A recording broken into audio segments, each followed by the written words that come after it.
Hello friends, তো আমরা তো অনেকেই ফুল গাছের সাথে সাথে ফল গাছও লাগাই। আমিও কিন্তু সেরকম লাগিয়েছি নার্সারি থেকে। আমার এই সবেদা গাছ কিন্তু ভীষণ পছন্দের ছিল, তো নার্সারিতে আমি পেয়েছিলাম আগের বছর। মানে আমার খুব জোর এটা 3-4 মাস হবে গাছটা এনেছি নার্সারি থেকে, এবং 3-4 মাসের মধ্যে খুব ভালো কিন্তু গ্রোথ নিয়ে নিয়েছে।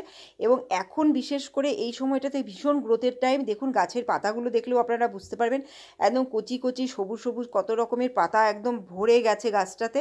আর নিচের যে পাতাগুলো আছে সেগুলো আস্তে আস্তে ঝরে গিয়ে ওখান থেকেও আবার মানে নতুন পাতা বেরোচ্ছে। যখনই দেখবেন গাছে ওপর থেকে নতুন পাতা বেরোচ্ছে, তখনই ভাবেন এই সময় গাছে গ্রোথ হবে এবং এই সময় গাছে ফুল আসবে। তাই এই ফুল আনার জন্য আমি এখন একটা বিশেষ সার দেবো, সেটা দেখাবো কী সার দিচ্ছি। তার আগে দেখে নিন, আমার যে 3-4 মাস আগে আমি গাছটা এনেছি, তখন কিন্তু গাছের মধ্যে ছোট ছোট ফুল ছিল। এই ফুলগুলোই আবার দেখুন আমার ফলে পরিণত হয়েছে, এবং মানে সবেদা হয়েছিল গাছের মধ্যে। দেখুন কি সুন্দর! এটা কিন্তু নার্সারি থেকে হয়নি, আমার বাড়িতে এসে আসার পর আমার সবেদাটা হয়েছে। দারুণ দেখতে হয়েছে, আর দুটো লম্বা লম্বা মানে সাইজের সবেদা হয়েছে, কারণ ভ্যারাইটিটাই হচ্ছে এরকম লম্বাটে টাইপের। আর এখন আমি হাত দিয়ে দেখছি বেশ নরম নরমও হয়ে গেছে, মানে এখন তোলারও সময় হয়ে গেছে।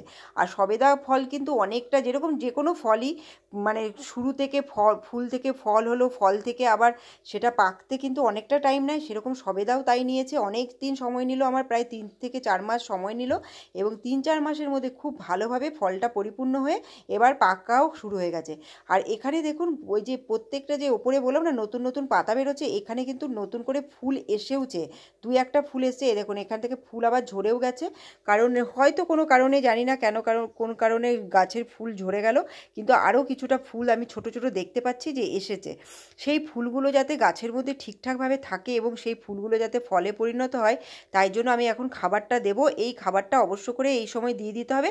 এরপরে আবার অন্য খাবার দেবো, সেটাও আপনাদের দেখাবো। প্রত্যেকটা গাছের আমি মাথার মধ্যে দেখতে পাচ্ছি এরকম কিন্তু ছোট ছোট করে ফুল আসছে।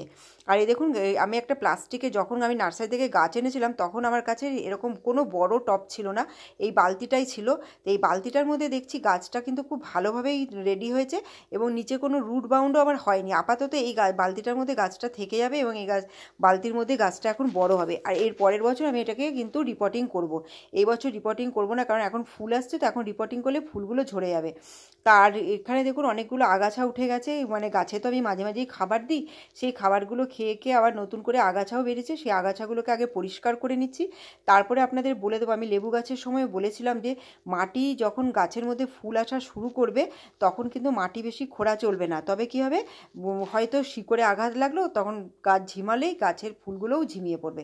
আমি এখানেও তাই করব। যেহেতু রোজ আমি জল দিই, তাই গাছের মাটিটা কি হয়েছে দেখুন, কি সুন্দর ঝরঝরে রয়েছে। গাছের মাটিটা যে এঁটে শক্ত হয়ে আছে সেটা কিন্তু নয়। দেখুন কতটা, এবার হাত দিয়ে আমি গুঁড়ো করতে পারছি।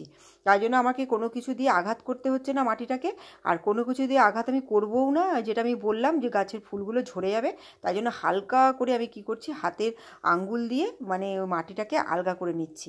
আর কি খাবার দেবো সেটা এখনই দেখাচ্ছি। আর খুব ছোট্ট করে আমি ভিডিওটা করছি, কারণ ফলের গাছের ভিডিও তো বেশি বড় করে কোনো লাভ নেই। ফল গাছে তো গাছের পাতা দেখিয়ে বেশি লাভ হবে না, যেমন আমরা ফুলের গাছে ফুল দেখাই, তাই জন্য অনেকটা টাইম লাগে, কিন্তু ফলের বেলায় আমি সেটা করছি না। এখানে দেখুন আমি 19-19-19 এটা আমি দিচ্ছি এনপিকে। এটাতে কী হবে, গাছের ফুলগুলো আনতে খুব বিশেষভাবে সাহায্য করবে। আরেকটা কথা বলে দিই, যখন আমরা গাছে কোনো খাবার দেব, যদি দেখেন যে ফল পেকে গেছে, মানে আমাদের তুলতে হবে, তখন কিন্তু খাবার দেওয়ার আগেই ফলটা তুলে নিতে হবে। আমি 19-19টা দিয়ে দিয়েছি, কিন্তু আমি জলটা দিইনি, তাই যে এখনও মাটির সাথে ভালো করে মেশেনি। তার আগে আমি কী করলাম, এই দেখুন সবেদানাগুলো তুলে নিলাম, কারণ আর গাছে রাখলে এবার পচন ধরবে, সে ফলটাকে আমি খেতেই পারবো না, তাই জন্য তুলে নিলাম। তারপরে এবার দেখুন আরেকটা খাবার দিচ্ছি, সেটা হচ্ছে 0050 এনপিকে। 0050টাও কিন্তু ফুল আনতে ভীষণভাবে সাহায্য করবে, তাই এই দুটো সার দিলাম, এনপিকে 19-19-19 আর হচ্ছে 0050। এই সার দুটোর কথা আপনারা ভালো করে শুনে নিন। আপনারা অনেকে ভালো করে শুনতে পারেন, মানে পারছে না, তখন কমেন্টে লিখতে বলছেন। আমি কিন্তু পরিষ্কারভাবে সার দুটোর নাম বলে দিলাম। আরেকটা হচ্ছে আদি বলে একজন আমাকে খুব ওনার নাম নিতে বলেছে, তো আমি তোমার নামটা অবশ্য করেই নিয়ে নিলাম। আদি, তুমি এমনি করে কমেন্ট করতে থাকো, তোমার কমেন্টগুলো আমার ভালো লাগছে। তো তোমার নামটা তুমি অবশ্যই এই ভিডিওতে যদি দেখো তবে তোমার নামটা তুমি শুনতে পারবে। আর তারপরে আমি কি করলাম দেখুন, সারটা দিয়ে আমি জল দিয়ে দিলাম। এইভাবেই এইটুকু পরিচর্যা কিন্তু এই ফেব্রুয়ারি মাসে আমি করে নিলাম। আবার মার্চে নতুন পরিচর্যা করব, নতুন খাবার দেব, তখন দেখাবো যদি গাছের ফুলগুলো ভালো করে বড় হয়, তো সেটাও আপনাদেরকে দেখাবো। আর আমি কিছুদিনের মধ্যে আবার আপনাদের দেখাবো যে লেবু গাছের কিন্তু আমার বড় বড় ফুল চলে এসেছে, তখন আমি কিছুদিন পরে লেবু গাছের ভিডিও আনবো। তো ভিডিওটা আমি এখানে শেষ করছি। Bye bye, take care.